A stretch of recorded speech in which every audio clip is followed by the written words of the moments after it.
et bénéficier de réconfort et de soutien dans les moments difficiles. Cliquez sur le lien dans la description de la vidéo. Mardi 9 avril 2024 page 4. Nous souffrons de l'apostasie introduite par Constantin L. La façon dont nous pratiquons l'Église aujourd'hui ressemble plus à la méthode de l'Empire romain du Moyen Âge qu'à celle du christianisme du Nouveau Testament. Nous devons non seulement quitter Babylone en doctrine, mais aussi en pratique. Burille, 92v. Les petits groupes et l'esprit de prophétie à la formation de petits groupes comme base de l'effort chrétien m'a été présenté par celui qui ne peut pas se tromper. S'il y a beaucoup de membres pour travailler non seulement pour les membres de l'Église, mais aussi pour les incroyants. Si quelque part il n'y a que 2 ou 3 personnes qui connaissent la vérité, organisez-vous en groupe de travailleurs. Gardez votre lien d'union intact, en resserrant vos rangs dans l'amour et l'unité, en vous stimulant mutuellement à progresser et en acquérant chacun du courage, de la force et de l'aide des autres.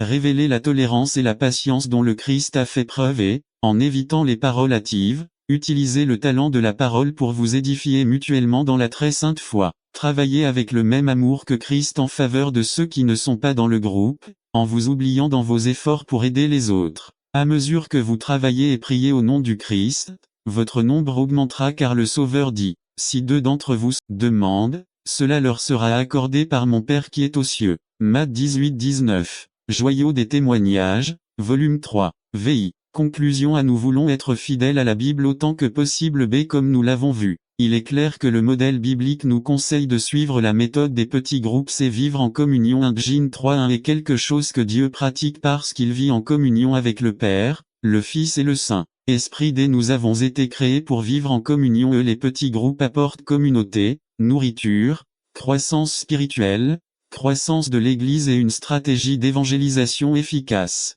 VI. Qu'est-ce qu'on va faire? Nous devons être fidèles à Dieu non seulement dans notre style de vie et notre obéissance, mais aussi dans son idéal pour son Église et le travail du ministère selon Jésus. B. Nous devons penser petit si nous voulons de grandes bénédictions et de grands résultats. C. En pensant en petits groupes nous voyons vraiment grand. D. Je veux voir notre Église suivre également le modèle du Livre des Actes et le plan divin de Dieu pour son Église. N'attendez pas qu'il soit trop tard. Devenez membre de la chaîne Today et bénéficiez de réconfort et de soutien dans les moments difficiles. Cliquez sur le lien dans la description de la vidéo. Mardi 9 avril 2024 page 5. Êtes-vous à votre place? Résumé. L'histoire de Ruth nous montre la nécessité d'appartenir à un groupe ou à une église, où l'on peut être accepté. Par Pedro Trinidad. Introduction. En tant que jeune étudiant entrant à l'université, tout était nouveau et incertain pour moi. Je savais ce que j'allais étudier, mais je ne savais pas quels amis j'aurais. Ma préoccupation est trouver un